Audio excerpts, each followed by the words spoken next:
বাবারা আমার, বন্ধুরা আমার, আমি বলতেছিলাম মদিনার নবী মুসা নবীর মাজার থেকে রওনা হয়ে গেলেন। যাইতে যাইতে আমার নবী কিছু দূর গেলেন। এই খেয়াল করেন, আমার নবী কিছু দূর যাওয়ার পরে আমার নবী দেখলেন দুইজন লোক আমার নবীকে ডাক দিচ্ছেন, ইয়া মুহাম্মদ, ইয়া মুহাম্মদ। আমার নবীকে ডাক দিচ্ছেন। জিবরাইল আমিন বলেন, নবী গো, এদের ডাকে আপনি সাড়া দিয়েন না কেন? এদের মধ্যে একটা হলো ইবলিস শয়তান, আর একটা হলো দুনিয়া। নবী গো, আপনি যদি তাদের ডাকে সাড়া দেন আপনার উম্মত দুনিয়ার জন্য দেওয়ানা হয়ে যাবে। এমনি তো দুনিয়ার জন্য পাগল, আরো বেশি দেওয়ানা হয়ে যাবে। ও নবী, শুধু তাই নয়, আপনি যদি এই উম্মত শয়তানের ডাকে সাড়া দেন আপনার উম্মতকে শয়তান বেশি ডিস্টার্ব দিবে। আমার নবী তাদের কোনো কথার জবাব দেয়। এবার আমার নবী আরো সামনের দিকে গেলেন। সামনের দিকে যাওয়ার পরে আমার নবী দেখলেন 7 জন লোক আমার নবীকে সালাম দিলেন। বন্ধুরা আমার,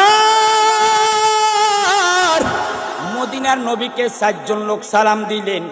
1 নাম্বার সালাম দিলেন, আসসালাতু ওয়াসসালামু আলাইকা ইয়া আউয়ালু ইয়া আখিরু ইয়া জাহিরু ইয়া বাতিনু ইয়া হাসিরু। এই শব্দগুলো উচ্চারণ করে আমার নবীকে সালাম দিলেন। আমার নবীকে জিবরাইল আমিন বলেন, নবী গো, এই 7 জনের সালামের জবাব দেন। আমার নবী সালামের জবাব দিলেন। নবী ডাক দেখো, জিবরিল, এই 7 জন ব্যক্তির নাম কি? নবী গো, একজনের নাম হলো আদম, না কি নাম? আরেকজনের নাম হলো ইব্রাহিম, আরেকজনের নাম হলো মুসা, আরেকজনের নাম হলো ঈসা। মোট কয়জন? কোথায়? রাস্তার মধ্যে। আরো জোরে কোনা, কোথায়? তার মানে 7 জনের দেখা হয়েছে, আদম, ইব্রাহিম, মুসা। অথচ আমার নবী আসার টাইমে মুসা নবী দেখছেন কোনায়? খবর। আরো জোরে কোনা, কোনায়? এখন মুসা নবী কোনায়? রাস্তায়। আরো জোরে কোনা, কোনায়? এবার বাবারা আমার, বন্ধুরা আমার, মদিনার নবীজি, কামলিওয়ালা নবীজি, যাইতে যাইতে যাইতে যাইতে আমার নবী চলে গেলেন মুসলমানদের প্রথম কিবলা, যার নামটা হলো বাইতুল মুকাদ্দাস। জোরে কোন সুবহানাল্লাহ। আমার নবী বাইতুল মুকাদ্দাসের মধ্যে চলে গেলেন। বন্ধুরা আমার, নবী যখন বাইতুল মুকাদ্দাসের মধ্যে গেলেন, আমার নবীর মর্তবা কেমন, আমার নবীর সম্মান কেমন এখনো আমরা বুঝলাম না রে বাবা। নবী আমার যখন বাইতুল মুকাদ্দাসের মধ্যে গেলেন, আমার নবী বাইতুল মুকাদ্দাসের মধ্যে যাওয়ার আগে 1,24,000 মতান্তরে 2,36,000 নবী রাসূলরা ওই বাইতুল মুকাদ্দাসের মধ্যে আমার মদিনার নবীর জন্য অপেক্ষা করতেছেন। জোরে বলেন সুবহানাল্লাহ। এই মেহরাবটা খালি, কেউ সেখানে যায় না। এত বড় বড় নবীরা দাঁড়ায় আছে, কেউ যায় না। জিবরাইল আমিন আজান দিলেন, একামত দিলেন, সবাই কাতারের মধ্যে দাঁড়ায় আছে। জিবরাইল আমিন আমার নবীজির হাতের মধ্যে ধরে ডাক দিয়ে বলে, নবী গো, আজকে এই জায়গার মধ্যে অন্য কোন নবীরা যেতে পারবে না। এই জায়গাটা আপনি মদিনার নবীর জন্য বরাদ্দ করেছেন আল্লাহ। ও নবী, আর দেরি করিয়েন না। এই কথাটা বলে জিবরাইল আমিন আমার নবীকে মেহরাব অর্থাৎ ইমামতির জায়গার মধ্যে দাঁড়ায় করায় দিলেন। জোরে বলেন সুবহানাল্লাহ। বাবারা আমার, বন্ধুরা আমার, মদিনার নবী ইমামতির জায়গার মধ্যে চলে গেলেন। নবীজি ইমামতির জায়গার মধ্যে আল্লাহু আকবার বললেন। এবার নবীজি ইমাম, আর সকল নবী রাসূলরা হলো মুসল্লি। বন্ধুরা, এবার মদিনার নবী 1 রাকাত নামাজ, আল্লাহু আকবার আল্লাহু আকবার, 1 রাকাত শেষ করলেন। এবার 2য় রাকাত আমার নবী শেষ করে আমার নবী যে হাদিসে মশহুর দ্বারা আবার সিদরাতুল মুনতাহা থেকে লা মাকান পর্যন্ত ওইটা প্রমাণিত খবরে ওয়াহিদের মাধ্যমে, অর্থাৎ তার মানে আমার নবীর পুরা মেরাজটা নবীর হাদিস এবং আল্লাহর কোরআনের মাধ্যমে প্রমাণিত। তাহলে নবীর মেরাজ কি অস্বীকার করা যাবে? আরো জোরে যাবে? কেমনে যাইব আমি ওই মদিনা, কেমনে যাইব আমি বাবা ওই মদিনার একটু সবাই জোরে কইন, কেমনে যাইব আমি ওই না ভাই, কেমনে যাইব আমি যেখানে কাঁদেন নবী উম্মতের মায়ায়, যেখানে কাঁদেন হাই, কেমনে যাইব আমি জোরে, কেমনে যাইব আমি হৃদয়ের আকুতি তোমাকে জানাই, পাগল হয়ে কাঁদি নবী দিদারের আশায়, হৃদয়ের আকুতি তোমাকে জানাই, পাগল হয়ে কাঁদি নবী দিদারের আশায়, কবে আসবেন দয়াল নবী আমার আঙ্গিনায়, কবে আসবেন দয়াল আহাই, কেমনে যাইব আমি সবাই, কেমনে যাইব আমি বাবারা আমার বন্ধুরা আমার, আমি বলতেছিলাম নবীজির দুনিয়ার সফর শেষ। মনে রাখবেন আমার নবীর তিনটা সুরুত। এই বাবা নবীর সুরুত কয়টা? একটা হলো সুরুতে বাসারি, একটা হলো সুরুতে বাসারি যেটা দুনিয়ার মধ্যে নবীজির সুরুত প্রকাশ পাইছে, একটা হলো সুরুতে মালাকি ফেরেশতাদের সুরুত, আর একটা হলো সুরুতে হাক্কি। এবার আমার নবীজির দুনিয়ার সফর শেষ, আমার নবী রওনা দিলেন আসমানের দিকে, যেটাকে বলা হয় মেরাজ। না কি বলা হয়? মেরাজ মানে সিঁড়ি, সিঁড়ি বাজে কোন হুজুর কাইগি না মাগো কিতা। এবার আমার নবী রওনা হয়ে গেলেন আসমানের দিকে, যাইতে যাইতে যাইতে যাইতে আমার নবী চলে গেলেন প্রথম আসমানের মধ্যে। প্রথম আসমানের মধ্যে যাওয়ার পরে মদিনার নবীর সাথে সাক্ষাৎ হয়ে গেল আদম সফিউল্লাহ। এ বাবা প্রথম আসমানে কার সাথে সাক্ষাৎ? আদম। আরো জোর করে কোন নবী? আওয়াজ কমে গেছে, আওয়াজ করা যেত না, কারণ না আওয়াজ না করলে ওয়াজ করতে দিত না, আওয়াজ করতে হইব। বলেন প্রথম আসমানে কোন নবী? আদম। আদম। আরো জোর করে কোন নবী? এবার আমার নবী প্রথম আসমানের মধ্যে আদমের কাছে গেলেন। আশ্চর্য ধরনের ঘটনা হলো বন্ধুরা আমার নবীজি তাকায়া দেখলেন আদম নবী বসে আছেন। আদম নবী যখন ডাইন দিকে তাকান মুস্কি হাসি মারেন, বাম দিকে যখন তাকান আমার আদমের চোখ দিয়ে পানি পড়ে।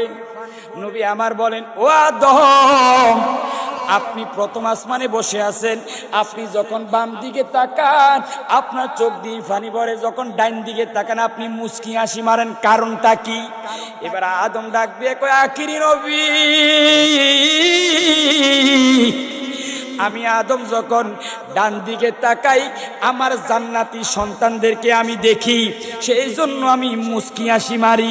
আমি যখন বাম দিকে তাকাই আমার জাহান্নামী ছেলেদেরকে দেখি, সেই জন্য আমি চোখ দিয়ে পানি বের হয়, কান্না করি। এবার আমার নবীজি প্রথম আসমান থেকে আমার নবী গেলেন দ্বিতীয় আসমানে। জোরে বলেন সুবহানাল্লাহ। দ্বিতীয় আসমানে সাক্ষাৎ হয়ে গেল জাকারিয়া নবী। কোন নবী? প্রথম আসমানে আদম। মনে রাখবেন 7 আসমানে 7 জন নবীর সাথে আমার নবীর সাক্ষাৎ হয়েছে। জোরে বলেন সুবহানাল্লাহ।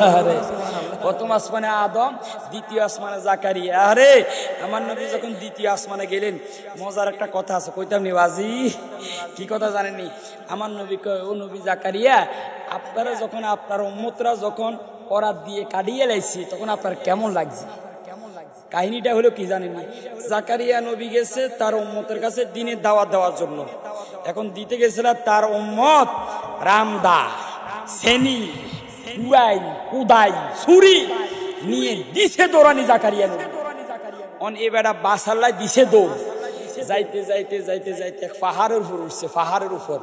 অন পাহাড়ের শেষ মাথা যাইছে, তার কিচ্ছু নাই, শুধুমাত্র বড় একটা গাছ দেখা যায়। জোরে বলেন সুবহানাল্লাহ।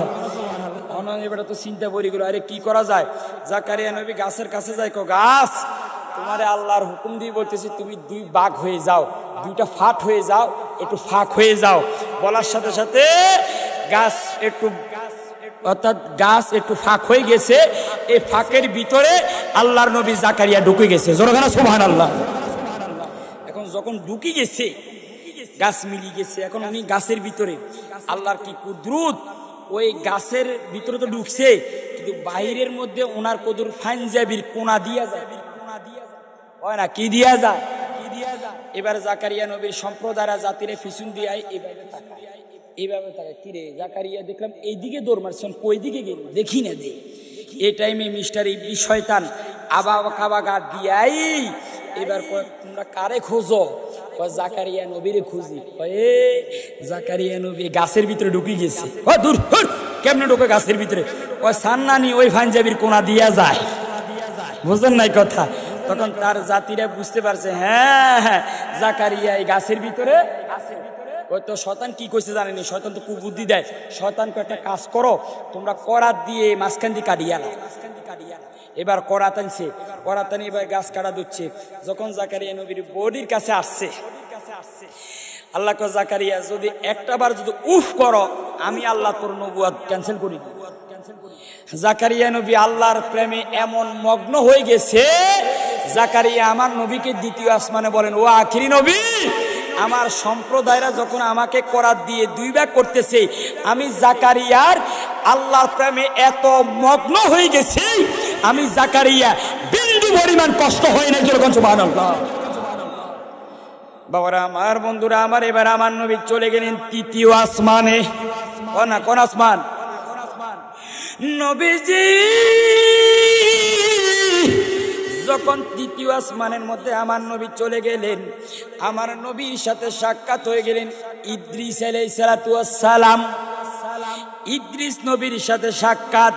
আপনারা জানেন বাবা, ইদ্রিস নবী জান্নাতের মধ্যে ঢুকছে, মনে আসেনি? আপনারা মনে জানেন না? মনে আমার নবীকে আপনি কেমনে জান্নাতের মধ্যে থাকি গেলেন, সে কোন সে ঘটনাটা? এবার ইদ্রিস নবী কয়, আমি জিব্রাইলের সাথে দুস্তি করছি, বন্ধুত্ব করছি জিব্রাইলের লগে। তো বন্ধুত্ব করে আমি এবার জান্নাতের কাছে গেলাম। জিব্রাইল বললাম, জিব্রিল আমি একটাবার একটু জান্নাতে যাই, তবে আমি আবার চলি, তোমার লোক ওয়াদা দিলাম, যাই আবার চলি আসবো। জোরগানা সুবহানাল্লাহ।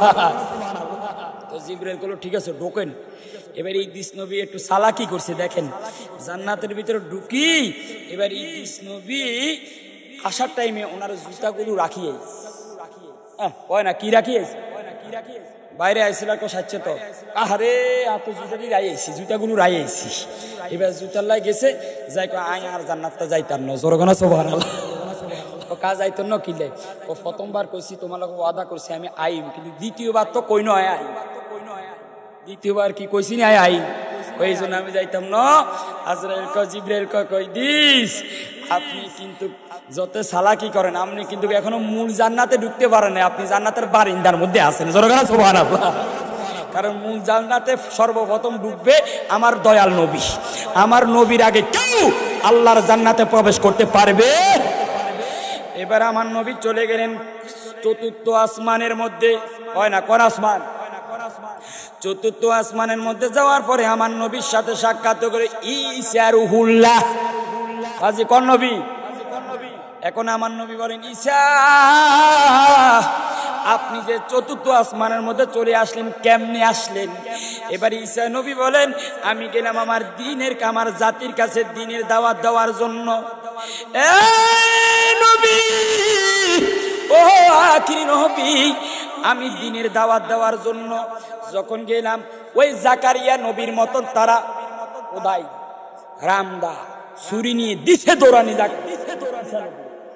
যাইতে যাইতে যাইতে যাইতে আল্লাহ ঈসা নবীর একটা ঘরের ভিতরে ঢুকাই রাখছে। জোরগানা সুবহানাল্লাহ। আচ্ছা বাজি, দেখবেন প্রত্যেকটা জায়গার মধ্যে কিছু কাবিল পণ্ডিত আসেন, আগে আগে বাড়ায়, আগে আগে কাজ করতেছে, আগে আগে হুন্ডিতি করে, এরকম আসেনি? ওই জাকারিয়া নবীর, ঈসা নবীরে যারা দৌড়ানি মারছে, তাদের মধ্যে একটা হুন্ডিতা ছিল, খেতে বেকার আগে আগে দৌড়বে। তো ঈসা নবী যখন ঘরের ভিতরে ঢুকে গেছে, শোনেন না, ঈসা নবী যখন ঘরের ভিতরে ঢুকে গেছে, আল্লাহ ঘরটাকে দুটা ভাগ করি, ঈসা নবীকে আল্লাহ আসমানে নিয়ে গেছে। জোরগানা সুবহানাল্লাহ। ওই হন্ডিত আছে না, হন্ডিত, এই হন্ডিতে বেকার আগে ঘরে ঢুকছে, ঢুকার পরে আল্লাহ ওই হন্ডিতের চেহারাটা ঈসা নবীর চেহারা বানাই, বুঝছেনি কথা?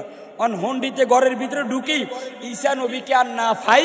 এবার ঘরটা যখন বাড়ি আইছে, তার জাতিরা করি রে আনা যারা দৌড়ায় হেতে তো আঙ্গু দিগাইতে আসলে ওই হন্ডিতে চেহারাকে আমার আল্লাহ ঈসা নবী চেহারা বানাই দিছে আমার আল্লাহ সে ক্ষমতা আসেনি হেতে কয় না না ঈসা নবী না কবেটা কাবে জারগামি করলে লাভ হইতো না এদিকে দুই হাত চাবি ধরি খেজুর গাছের উপরে হুচ্চা করে এটার মধ্যে বইয়ে দিছে এটার শুল কয় আর কি জায়গা মতো সাইজ করে দিছে নবীর সাথে যারা বিয়াদবি করবে তাদের পরিণাম এমনই হবে এবার বাবারা আমার বন্ধুরা আমার নবী চলে গেলেন এবার পঞ্চম আসমানে কোন আসমানে পঞ্চম আসমানে যাওয়ার পরে আমার মদিনার নবীর সাথে সাক্ষাৎ হয়ে গেল হারুন আলাইহিস সালাতু ওয়াস সালামের সাথে কোন নবী জোরে কোন নবী বাবারা আমার বন্ধুরা আমার নবীজি এবার পঞ্চম আসমান থেকে যাইতে যাইতে যখন আমার মদিনার নবী যখন ষষ্ঠ আসমানের মধ্যে গেলেন আমার মদিনার নবী তাকায়া দেখলেন আল্লাহর নবী মুসা কলিমুল্লাহ ষষ্ঠ আসমানে বসে আছেন জোরে কোন সুবহানাল্লাহ আরো জোরে কোন সুবহানাল্লাহ ইয়ো আমার নবী মুসা নবীরে প্রথমে কোনায় দেখছে ভুলি গেছে কার কাছে ওয়াজ করি কোনা দেখছে জোরে কোনায় তারপরে কোনায়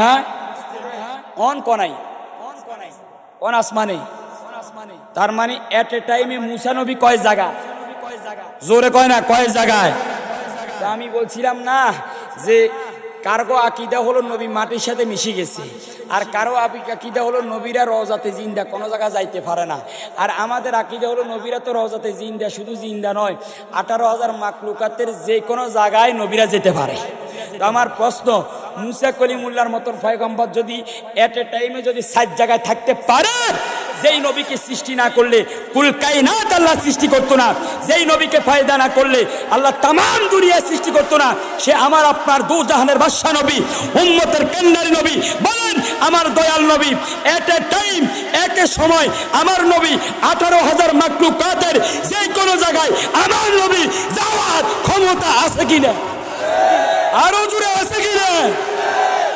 এটা হলো আমাদের আহলে সুন্নাত ওয়াল জামাতের আকীদা সম্মানিত সুধী দয়াল নবীজি যখন ষষ্ঠ আসমানে গেলেন এবার নবীজি ষষ্ঠ আসমান থেকে যাইতে যাইতে আমার নবী গেলেন সপ্তম আসমানে নবী সপ্তম আসমানে গিয়ে দেখেন ইব্রাহিম খলিলুল্লাহ বসে আছেন জোরে বলেন সুবহানাল্লাহ এবার ওকে ছোটখাটো পরীক্ষা নিচে পারেননি দেখি প্রথম আসমানে কোন নবী দুই চার হাতজন ছাড়া কেউ হারে এটা মনে ওয়াজ হলো না মনে সবাই জোরে কোন লাগবে কোন নবী আদম নামটা নিলে সোয়াব হইব এবার জবান খুলে বলেন কোন নবী দ্বিতীয় আসমানে ওমাগো আরো জোরে কোন নবী তৃতীয় আসমানে ইদ্রিস আরো জোরে কোন নবী চতুর্থ আসমানে ঈসা আরো জোরে কোন কে পঞ্চম আসমানে হারুন আলাইহিস সালাতু ওয়াস সালাম আরো জোরে কোন নবী ষষ্ঠ আসমানে মুসা কলিমুল্লাহ আরো জোরে কোন নবী আর সপ্তম আসমানে এবার আমার নবী সপ্তম আসমান থেকে যাইতে যাইতে যাইতে যাইতে আমার নবী চলে গেলেন মেরাজের দ্বিতীয় স্তর সিদরাতুল মুনতাহা যেই জায়গাটা হলো জিবরাইল আমিনের বাড়ি সিদরাতুল মুনতাহা জোরে কোন সুবহানাল্লাহ আয় হ্যাঁ এবার আমার নবী গেলেন সিদরাতুল মুনতাহার মধ্যে ওই জায়গা হলো জিবরাইলের বাড়ি কোনা কার বাড়ি এখন আমার নবী যখন সিদরাতুল মুনতাহা গেলেন বাবা এই সিদরাতুল মুনতাহাটা হলো একটা গাছের নাম একটা আমলের ওয়াজ করি এখানে যেহেতু কিছুক্ষণ পরে আমলের দিকে ঢুকুম এটা হলো একটা গাছের নাম আমার নবী তাকায়া দেখলেন সিদরাতুল মুনতাহা যে গাছটা এই গাছের নিচে 4টা নহর দেখা যায় আরো জোরে কোনা কয়টা একটা হলো দুধ কয় না একটা কি আরেকটা মধু আরেকটা কি আরেকটা শরবত আরেকটা পানি এই 4টা নহর প্রবাহিত হচ্ছে আমার নবী কয় জিবরাইল এত সুন্দর নহর হুজুর কয় এই নহরগুলো একসাথে হচ্ছে কোন জায়গায় কয় একটা জায়গায় গিয়ে 4টা নহর একত্রিত হয়ে আল্লাহ এটা আলাদা একটা নহর বানাইছে জোরে বলেন সুবহানাল্লাহ এবার আমার নবীকে জিবরাইল আমিন ওই নহরের গড়ের কাছে নিয়ে গেলেন যাইতে যাইতে দেখতে পারেন বিশাল বড় একটা গড় ওই ঘরের সামনে বিশাল বড় একটা তালা দেখা যায়। আমার নবী যখন সামনে গেলেন, জিবরাইল আমিনকে বলেন, জিবরিল তালা কেমনে? চাবি কই? চাবি হলো আপনি মদিনার নবীর কাছে। এবার আমার নবী ডাক দিয়ে কই, চাবির নাম কি? নবী গো, একটাবার শুধু বিসমিল্লাহ বলে দেন, সাথে সাথে তালা খুলে যাবে। জোরগান সুবহানাল্লাহ। মদিনার নবীজি, কামলিওয়ালা নবীজি বিসমিল্লাহ বলার সাথে সাথে তালাটা খুলে গেলেন। আমার নবী এবার ঢুকে গেলেন। চমৎকার নহর, ও এত সুন্দর। আমার নবী ডাক দেখো, জিবরিল এই নহরের পানি কারা পান করবে? ও নবী, আপনার উম্মতদের মধ্যে যারা কাজের ক্ষেত্রে ঘর থেকে বের হওয়ার সময় বিসমিল্লাহ বলবে, যারা খাওয়ার সময় বিসমিল্লাহ বলবে, যারা ভালো কাজ করার সময় বিসমিল্লাহ বলবে, খাওয়ার সময় যখন বিসমিল্লাহ বলবে, যারা বেশি বেশি বিসমিল্লাহ পড়বে, আল্লাহ তাদেরকে এই নহরের পানি পান করাবেন। জোরে বল সুবহানাল্লাহ। আমার নবী দুনিয়াতে আসার পরে যেখানে যায় শুধু বিসমিল্লাহ পড়ে, যেখানে যায় বিসমিল্লাহ পড়ে। আল্লাহ ডাক দেখো, জিবরাইল আমার হাবিবের এই নহরটার প্রতি মায়া লেগে গেছে, শুধু বিসমিল্লাহ পড়ে, বিসমিল্লাহ পড়ে। ও জিবরাইল যাও যাও যাও, আমার নবীকে বলে দাও, আতাইনা কাল কাউসার। ও জিবরাইল, এই নহরটার নাম হলো হাউজে কাউসার। এই কাউসারটা আমি আল্লাহ আমার মদিনার নবীকে মালিক বানাই দিলাম। জোরে কোন সুবহানাল্লাহ। কিও হাউজে কাউসারের মালিক আমার নবী। এখন নবীর সাথে দুশ্মনী করি কি হাউজে কাউসারের পানি পাওয়া যাবে? আরো জোরে পাওয়া যাবে। এবার আমার নবী সিদরাতুল মুনতাহার মধ্যে গেলেন। বাড়ি কার? জিবরাইল। আরো জোরে কার? আমার নবী এবার সিদরাতুল মুনতাহার মধ্যে গেলেন। বোরাকও শেষ। এবার আল্লাহ পাক ফাটাইলেন একটা বাহন, যে বাহনের নাম হলো রফ। রফ বাজি কি নাম? ছোট্ট একটা বাহন। এবার আমার নবীকে জিবরাইল বলেন, ও নবী আপনি সামনের দিকে আগায়া যান। এবার আপনাকে একা কিভাবে যেতে হবে? আমি জিবরাইল আর যেতে পারবো না। কেন? জিবরাইল আমি ডাক দেয়, কই নবী গো, আমি জিবরাইল আমি যদি আর জাররা পরিমাণ যদি সামনের দিকে যাই, ও নবী আল্লাহর নূরের তাজাল্লিতে আমি জিবরাইলের 600 নূরের পাকা আছে, সবগুলো আল্লাহর নূরের তাজাল্লিতে জ্বলে পুড়ে সারকার হয়ে যাব। নবীজি আমার, আমি জিবরাইল আমিন আর এক চুল পরিমাণ সামনের দিকে যেতে পারবো না। জোরে কর সুবহানাল্লাহ। মোল্লার গোষ্ঠীটা কয় নবী নাকি মাটির তৈরি? আরো জোরে কয়নি? জিবরাইল কি আছে? ফেরেশতারা কি নূরের না মাটি? আরো জোরে, নূর না মাটি? নূর যদি কয় আমি যদি আর চুল পরিমাণ যাই, তাইলে আল্লাহর নূরের তাজাল্লিতে জ্বলে পুড়ে সারকার হয়ে যাই। আর বুঝি মাটি বুঝি সামনে যাই। এটা দ্বারা আরো প্রমাণ হলো জিবরাইলের নূরের চাইতো আমার নবীর নূরের পাওয়া ছিল অনেক বেশি। সেই জন্য আল্লাহর নূরের তাজাল্লি ধারণ ক্ষমতা করার মতন আল্লাহ আমার নবীকে সেই নূর দিয়ে আল্লাহ তৈরি করছে। সম্মানিত সুধী, আমি আমার কাছে কিতাব আছে, অনেকগুলো তফসির আছে। আপনাদের দোয়ার বরকতে প্রায় ছাত্র জীবনে প্রায় 7 লাখ টাকার কিতাব কিনছি, বুঝলেন। প্রত্যেকটা কিতাবে প্রায় কিতাবে হাত দেওয়ার সুযোগ হয়েছে, ডাক দেয়। ওই তো আমার এই ভাই দেখতো, আমি বেশি কিতাব কিনতাম ছাত্র টাইপে। আমি বুঝিনি অন্ত বক্তারা কি করে জানেননি, টাকা টুকা ফাইলে ফ্ল্যাট কিনে, জায়গা কিনে, হাগুলো যায় 1 ঘন্টা ওয়াজ করে আরেক জায়গা যায় 40,000 টিয়া লাগে। কেমনে টিয়া কামাইবো? শুধু ফ্ল্যাট কিনবা, জায়গা কিনবো। কিন্তু আমরা বাজে টিয়া টুয়া কামাই কি করে জানেনি।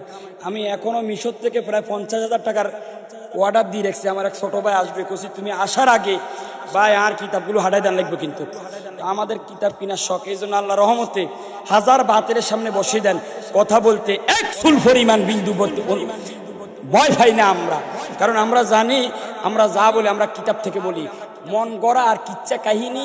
আর আরেকটা বিষয় হলো অন্যের ওয়াজ শুনি ওয়াজ করার আমাদের কোনো সুযোগ। সম্মানিত সুধী, আমি যেটা বলছিলাম, আমার দয়াল নবীর 37টা তফসির, টোটাল তফসির হলো 63টা। এই 63টা তফসিরের মধ্যে প্রায় 37টা তফসিরের মধ্যে আছে কাদে যা আকুম মিনাল্লাহি নূরুন, ইয়ানি মুহাম্মদ সাল্লাল্লাহু আলাইহি সাল্লাম। অর্থাৎ আল্লাহ পাক মাথা থেকে পা পর্যন্ত আল্লাহ আমার দয়াল নবীকে নূর দিয়ে তৈরি করেছেন। সুবহানাল্লাহ। আর এতরা মাটি নিয়ে ব্যস্ত। আর আপনি তাফসীরে মাজহারি খুলেন, আল্লামা সানাউল্লাহ ফানিপতি সহ, মনে রাখবেন একমাত্র মাটি দিয়ে তৈরি করছে আল্লাহ আদমকে, আর আদম ছাড়া কেউ মাটির তৈরি নয়। দেখেন আদমকে আল্লাহ তৈরি করছেন মাটি দিয়ে, হাওয়াকে তৈরি করছেন আল্লাহ আদম নবীর বাম ফাজরের হাড্ডি দ্বারা। তার মানে হাওয়া কোনো মাটির তৈরি নয়, হাওয়া হলো হাড্ডির তৈরি। ঈসা রুহুল্লাহ, ওনার মা মরিয়ম আলাইহিস সালাম পানির মধ্যে গোসল করে। জিবরাইল আমিন মানুষের সুরুদ্দার বাশারান সাবিয়ান, মানব রূপ ধারণ করিয়ে জিবরাইল মরিয়মের কাছে আসছেন, আপনি হা করুন। মরিয়ম হা করছে, জিবরাইল ফু মারছে, মরিয়মের গর্ভের মধ্যে আল্লাহর নবী ঈসা এসে গেছেন। যখন সুবহানাল্লাহ। সেই জন্য রুহুল্লাহ মানে আল্লাহর ফুর মাধ্যমে ঈসা রুহুল্লাহ তৈরি। তার মানে ঈসা নবী বাতাসের তৈরি। আর আমরা কোনো মাটিরও নয়, আমরা বাতাসেরও নয়, আমরা হাড্ডির নয়, আমরা হলাম মিন নুতফাতিন মিন আলাকিন। আমরা হলো বাবা মার পৃষ্ঠদেশ থেকে গড়িয়ে যাওয়া যে বীর্য আছে, যে নাফাক পানি আছে, এই পানি দিয়ে আল্লাহ আমাদেরকে তৈরি করেছেন। আর আমার দয়াল নবীকে আল্লাহ তৈরি করেছেন নূর দিয়ে। যখন সুবহানাল্লাহ। তাহলে সবাই কিন্তু মানুষ। বাবা, আদমও মানুষ, ঈসাও মানুষ, হাওয়াও মানুষ, আমরাও মানুষ, আমার নবীও মানুষ, সবাই মানুষ। তবে তৈরি করার পদার্থ ভিন্ন। কাউকে আল্লাহ তৈরি করছেন নূর দিয়ে, কাউকে তৈরি করছেন মাটি দিয়ে, কাউকে তৈরি করছেন বাতাস দিয়ে, কাউকে তৈরি করছেন মাটি দিয়ে, কাউকে তৈরি করছেন হাড্ডি দিয়ে। সবাই কি এক? আরো জোরে এক। সেই জন্য মনে রাখবেন আল্লাহ পাকের কোরআন দ্বারা প্রমাণিত একমাত্র আল্লাহ আমার দয়াল নবীকে নূর দিয়ে তৈরি করেছেন। অস্বীকার করার কোন সুযোগ। জিবরাইল তো শেষ, জিবরাইলের পাওয়া শেষ, এবার আমার দয়াল নবীর পাওয়া শুরু। সুবহানাল্লাহ। যেখানে জিবরাইলের ক্ষমতা শেষ, সেখানে আমার নবীর ক্ষমতা। সামনের দিকে আগে যাচ্ছে একটু। বাবা কষ্ট হয়, আমি জানি রাত অনেক বড়, শীতকালের রাত, আপনাদের হয়তো কষ্ট হইতে পারে। বেশি দেরি করবেন, আর অল্প একটু কষ্ট করেন।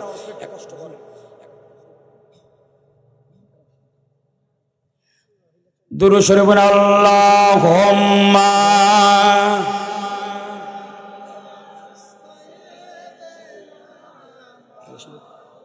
যে কষ্ট হইলি ওয়ালা আলে সাইয়্যিদিনা, আরো জোরে আল্লাহুম্মা সাল্লি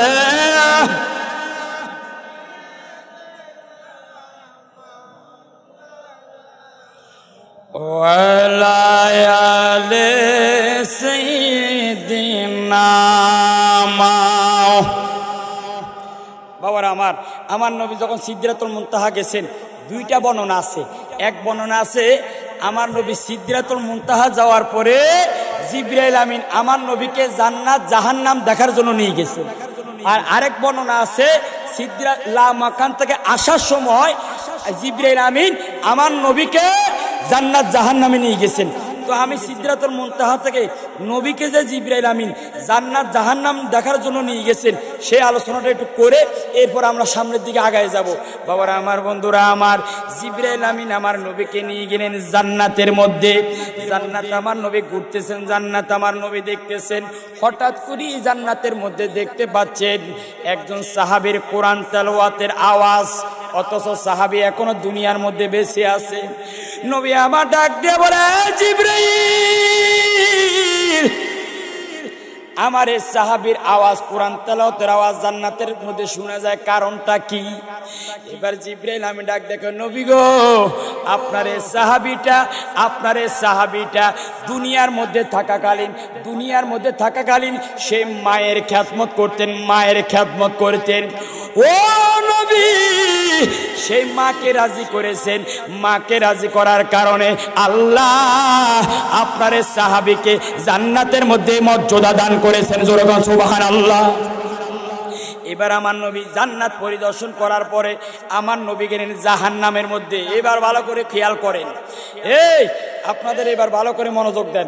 আমার নবী যখন জান্নাতের মধ্যে গেলেন, জান্নাতের মধ্যে যাওয়ার পরে আমার নবী দেখলেন একদল লোক। জান্নাতের মধ্যে যাওয়ার পরে আমার নবী দেখলেন একদল লোক জাহান্নামের আগুন খায়। কয় না কি খায়? আরো জোরে করে কি খায়? আমার নবী বলেন জিব্রাইল এরা কারা, এদের শাস্তি কেন, এই অবস্থা কেন? ও নবী এরা হলো আপনার উম্মত। কি? হ্যাঁ আপনার উম্মত। এদের এই অবস্থা কেন? এরা জাহান্নামের শাস্তি, তারা আগুন কেন খাত? জিব্রাইল এদের এই অবস্থা হওয়ার কারণটা কি? হ্যাঁ দেন দেন দেন।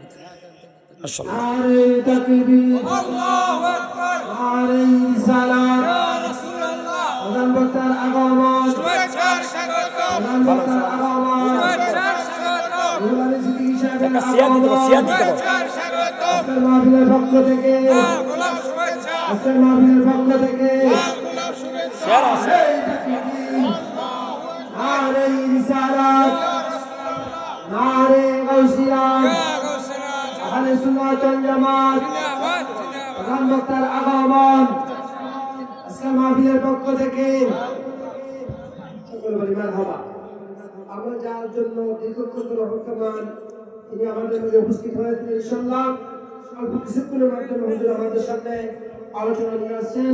আমাদের ডক্টর আলোচনা সমাপ্ত করার জন্য অনুরোধ করছি। সবাই বলুন মারহাবা। বাবারা আমার, বন্ধুরা আমার, আমি বলতেছিলাম নবী আমার মাদাইন মনে আসেনি? দ্বিতীয় নাম্বার স্টেশনের নাম। এবার জিব্রাইল আমি ডাক দেখো নবী গো, আবার বোরাকের মধ্যে ওঠেন। আমার নবী বোরাকের মধ্যে উঠে গেলেন। বোরাক যাচ্ছে যাচ্ছে, হঠাৎ করে জিব্রাইল আমিন ডাক দেখো বোরাক এখানে একটু থামি যাও। আমার নবী থামি গেলেন। এবার জিব্রাইল আমিন বলেন নবী গো এই জায়গার মধ্যে 2 রাকাত নামাজ পড়েন। মদিনা নবীর নামাজ পড়লেন, দোয়া করলেন। নবী ডাক দেখো জিব্রাইল এই জায়গাটার নাম কি? কয় নবী গো এই জায়গার নাম হলো বেতেলহাম। কয় এই জায়গার ঘটনাটা কি? কয় নবী গো এই জায়গার মধ্যে আল্লাহর নবী ঈসা রুহুল্লাহ দুনিয়ার মধ্যে আগমন করেছেন। ঈসা নবী এই জায়গার মধ্যে আগমন করার কারণে এই জায়গাটা আল্লাহর কাছে দাবি হয়ে গেছে। যখন সুবহানাল্লাহ। জাহান্নামের আগুন খায়, কন্যা কি খায়? আমার নবী বলেন এদের এই অবস্থা কেন? ও হুজুর এই লোকগুলো দুনিয়াতে থাকাকালীন এতিমের সম্পদ ভক্ষণ করত। এ বাবা বর্তমান ভাই মারা যায়, বাতিজাদের সম্পদ জোর করে খাই এলায় আসেনি? হ্যাঁ কয় না আসেনি? এ যারা এতিমের সম্পদ ভোগ করবে, জোর করে খাইব, আল্লাহ তাদেরকে জাহান্নামের মধ্যে শাস্তি দিবে। 1 2 নম্বর, আমার নবী আরো সামনে গেলেন। আমার নবী দেখলেন একদল লোক সামনে 2 ডেকসি গোস্ত আছে, বালা গোস্ত ফসা গোস্ত। বালাটি না খায় ফসাটি খায়। আমার নবী কয় কিরে বালাটি খায় না ফসাটি খায়, কারণ কি? এরা কারা? ও এরাও আপনার উম্মত। ও এরা দুনিয়াতে থাকাকালীন এদের বৈধ স্ত্রী থাকার পরও এরা অন্যের স্ত্রীর প্রতি খারাপ নজর দিত। এরকম মানুষ আছে কি না? এ যারা এরকম নজর দিবে অন্যের স্ত্রীর প্রতি, আল্লাহ তাদেরকে জাহান্নামের মধ্যে এভাবে শাস্তি দিবেন। এবার আমার নবী আরো সামনের দিকে গেলেন আরেক দল উম্মত, তারা নিজের গোস্ত নিজে টেনে টেনে খাচ্ছে। আমার নবী কয় এরা কারা? কয় হুজুর এরাও আপনার উম্মত। কয় এদের এই শাস্তি কেন? কয় এরা দুনিয়াতে থাকাকালীন এরা দোকানের মধ্যে বসে চুগলখুরি করত, মুনাফিকি করত, গীবত করত, পরনিন্দা করত। যারা দুনিয়ার মধ্যে থাকাকালীন পরনিন্দা করবে, গীবত করবে, চুগলখুরি করবে, মুনাফিকি করবে, আল্লাহ কিয়ামত পর্যন্ত তাদেরকে জাহান্নামের মধ্যে এইভাবে শাস্তি দিতে থাকবে। এরকম চুগলখোর, মুনাফিক, পরনিন্দাকারী আমাদের সমাজের মধ্যে আছে কি না? আরো জোরে আছে কি না? তাই মনে রাখবেন, যদি গীবত করে, পরনিন্দা করে, এগুলো করে যদি আপনি নামাজ পড়তে পড়তে যদি কপালের দাগ লাগান, নামাজ কবুল হইতো না। তাই আমি আপনাদের কাছে অনুরোধ, আসক্ত বাবা গীবত পরনিন্দা ছেড়ে দিবেন, এরপরে মা বাবার খেদমত করবেন। সবচেয়ে গুরুত্বপূর্ণ বিষয় আসক্ত নামাজ পড়বেন। নামাজ নামাজ আসসালাতু হিয়া রাসুল ইবাদত, আসসালাতু হিয়া ইমাদুদ্দিন, আসসালাতু হিয়া মিফতাহুল জান্নাহ। অসংখ্য হাদিস আছে নামাজের ব্যাপারে। নামাজ মূল 5 ওয়াক্ত নামাজ পড়বেন। যিনি নামাজ পড়ান ইমামকে সম্মান করবেন। আমার দেশের কিছু মুসল্লি আছে ইমামের পিছনে নামাজ পড়ে ইমামের সমালোচনা করেনি? মাসালা বলি যে আজকে হাদিস দ্বারা প্রমাণিত কোন ব্যক্তি যদি ইমামের পিছনে নামাজ পড়ি পিছনে গিয়ে যদি ইমামের সমালোচনা করে গীবত করে ওই মুসল্লি নামাজ হইতো না। এটা মাসালা শরীয়তে মাসালা 3টা হাদিস দ্বারা প্রমাণিত, হাদিসে মশহুর দ্বারা প্রমাণিত। সেই জন্য ইমামকে মহব্বত করবেন। আবার আরেকটা কথা আমি বলে যাই, আমাদেরকে বক্তা হিসেবে আপনারা দাওয়াত করছেন, আমাদেরকে তো হাদিয়া তোফা দিবেন আলহামদুলিল্লাহ, কিন্তু বাজি আমাদের চাইতো মর্তবা মর্যাদা বেশি ইমামের। সেই জন্য ইমামের ওই বেতনটা একটু বাড়া সারা দিন। জিনিসপত্রের যে দাম ওই তো শুনলাম আলুর কেজি 100 টাকা হয়ে গেছে, না 3 কেজি 100 টাকা, কিন্তু কিছুদিন আগে তো 70-80 টাকা ছিল। পেঁয়াজের কেজি কত নিয়ে যেন সব কিছুর দাম বাড়তি আর বাড়তি, কম নাই। মানে ইমাম সাহেবরা আপনি 4,000 টাকা দেন, এবারটা কি নিজে খাইব নাকি পরিবার চালাইব, কেমন চালাইব? সেই জন্য আপনারা সমাজে যারা দায়িত্ববান আছেন ইমামের প্রতি দৃষ্টি রাখবেন, তারা যাতে করে অবহেলার শিকার না হয়, তাদেরকে সম্মান করবেন, তাদেরকে ইজ্জত করবেন। বাবা মনে রাখবেন, আলেমকে ইজ্জত করা মানে আমার নবীকে ইজ্জত করা, কারণ আলেমরা হলো নবীদের ওয়ারিস, আর নবীকে যারা ইজ্জত করবে তারা স্বয়ং আমার আল্লাহকে ইজ্জত করবে। এই জিনিসগুলো মনে রাখবেন। আর আল্লাহর ঘর মসজিদের দিকে খেয়াল রাখবেন, নজর রাখবেন, কারণ এটা হলো বাইতুল্লাহ। আপনি যদি মসজিদের দিকে খেয়াল রাখেন তাহলে আমার আল্লাহ খুশি হবে। মসজিদ ঠিক আমার আল্লাহ খুশি রাজি থাকবে। মসজিদের প্রতি যত্নশীল হবেন, মা বাবার প্রতি খেদমত করবেন, 5 ওয়াক্ত নামাজ পড়বেন, সুদ ঘুষ খাবেন না, হক হালালি বেশি চলবেন। আজকে সিদরাতুল মুনতাহা পর্যন্ত গেলাম, এরপরে 70,000 পর্দা অতিক্রম করে আরশো আজিম, সেখান থেকে লা মাকান লা জামান অনেক আলোচনা রয়েছে। আমি আর সেদিকে যাচ্ছি না, হুজুর এসে গেছে। আমি এখানে আমার আলোচনা থেকে বিদায় নিচ্ছি। আমি আপনাদের জন্য দোয়া করি, আপনারাও আমার জন্য দোয়া করবেন। এই বলে আমার আলোচনা আমি এখানে ইতি টানলাম। আমার নবী ইমামতির জায়গায় দাঁড়ায় গেছে, আর পিছনে লক্ষ লক্ষ নবীরা দাঁড়ায় আছেন। এবার রেডি, আমার নবী তাকবীর বলবেন। তো দেখবেন আপনাদের এলাকায় ইমাম সাহেব যখন তাকবীর বলবে একবার এইদিকে তাকায়, আবার এইদিকে তাকায়, তাকায়নি মনে নামাজও হয় না, মনে আর মনে কর না ছাইনি আর শুদ্ধ ভাষা কোন যাইতো না, নোয়া খাইলে করতো না, ছাইনি। আমরা এটা বুঝে ভালো বুঝে, আমরা কই না দিয়ে এলে মনে হয় বেশি শুদ্ধ করে এলাইতে শুদ্ধর গোষ্ঠী দিকে যা বঙ্গোপসাগর হালাই দিলাম, বুঝছেন কথা? আঙ্গ দেশেন যে যেটা খায় আর কি খাবার লাগবে। আর এই এলাকাগুলো আবার জালালি সাহেব এলাকা, শাহপুরের এলাকা, রেজবি সাহেব এলাকা, বাহাপুরে জালালিরা ওয়াজ করলে যেন শুদ্ধ আসমানও গেছে গা, বুঝলেন? এই দেশে শুদ্ধ নাই। আর আরেকজন আছে রফিকুল, হ্যাঁ আরেকজন আছে রফিকুল্লাহ আফসারি, এবারে তো মনে শুদ্ধ কি শব্দ এটাই জানে। কত ওয়াজ করতে যায়, কত ফাহেসা কথা বলে, বাবা ছেলে একসাথে বইতে পারে না। আমগো দেশের হেতেরা হেতের দোষ খুঁজি পায় না, আর যারা কোরআন হাদিসের কথা বলে হেতটুকু দোষ লই বইটা। এ হলো অবস্থা, বুঝলি কথা? যাক, আমি যেটা বলছিলাম, সম্মানিত সুধী, ইমাম সাহেব একবার এইদিকে তাকায়, আবার এইদিকে ছাইনি। আমার নবী ওই ইমামতি জায়গার মধ্যে দাঁড়াই, আমার নবী এমনি নজর করলেন, নবী নজর করি ছাই দে, প্রথম কাতারের মধ্যে মুসা নবী দাঁড়ায় আছে, জোরে বলেন সুবহানাল্লাহ। অথচ আমার নবী মুসারে দেখছে কোনাই, আরো জোরে কোনা কোনাই, এরপরে কোনাই, এখন কোনাই, আরো জোরে কোনা কোনাই, মসজিদে আরো জোরে কোনা কোনাই, কয় জায়গা হইছে? অপেক্ষা করেন, আরো কিছু দেখবেন, জোরে কোনা মারহাবা। আল্লাহুম্মা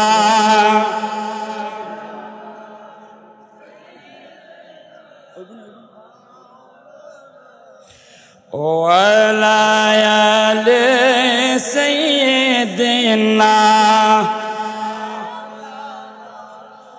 বাবা, আমাদের দেশে কিছু হুজুরে মেরাজের আলোচনা তো দূরের কথা, মেরাজের নামটাও শুনতে পারে না। কিল্লে জানেননি? আরে মেরাজের নাম, মেরাজের আলোচনা করলে তাদের গোমর ফাঁস হয়ে যাইব। কারণ এই মেরাজের মধ্যে আমার নবীদের গায়েব জানে, এটা মেরাজের মাধ্যমে প্রমাণিত। আমার নবী যে নবীরা যে জিন দেয়, এটা মেরাজের মাধ্যমে প্রমাণিত। আরে আমার নবী যে নূরের নবী, সেটাও মেরাজের মাধ্যমে প্রমাণিত। সেই জন্য এই বাতরের গোষ্ঠীরা মেরাজের উচ্চারণ করে না, মেরাজের আলোচনা করে না, কারণ তাদের গোমর ফাঁস হয়ে যায়। বুঝছেন নি কথা? কিন্তু যারা নবীর প্রেমিক তারা মেরাজের আলোচনা করবে, মেরাজকে মানবে। মেরাজ ছিল, আছে, আমার নবীর মেরাজ কিয়ামত পর্যন্ত থাকবে। কি কোন ঠিক না? আমরা মানিও পালনও করি, কারণ নবী মাওলার দিদারে গেছে। এর চাইতে বড় সম্মানের কি হতে পারে? এর চাইতে ভাগ্যের আর কি হতে পারে? উম্মত যদি নবীর এই দিনকে পালন না করে আর কি দিন পালন করবে? ও সার্টিফিকেট পাইছে, কাগজ পাইছে, আনন্দ ঠেলা মিছিল নামি গেছে, এটা জায়েজ। আর নবী দুনিয়াতে আইছে, আমরা মিছিল দিলে এটা বেদাত, বুঝছেন কথা? এটাই বেদাত, জুলুস করি না জায়েজ। দলিল তো এখন তো একটা কথা আছে, কথার নাম লতা, যদি দলিল শুরু করে দিই ওয়াবির গুস্তিটা গাঁটি লই বারো লাগবে, বুঝি না? আমরা তো আসলে কাউকে গালি গ্যালাজ করি না, কোরআন হাদিস দিয়ে বলি। হেতরা যেরকম বলে আমরা এরকম কখনো বলি না, কারণ বলা দরকারও নেই আমাদের। তবে হ্যাঁ, আল্লাহর কোরআনে যেগুলো আছে, নবীর হাদিসে যেগুলো আছে, এগুলো অস্বীকার করার কোনো সুযোগ, আরো জোরে সুযোগ আছে।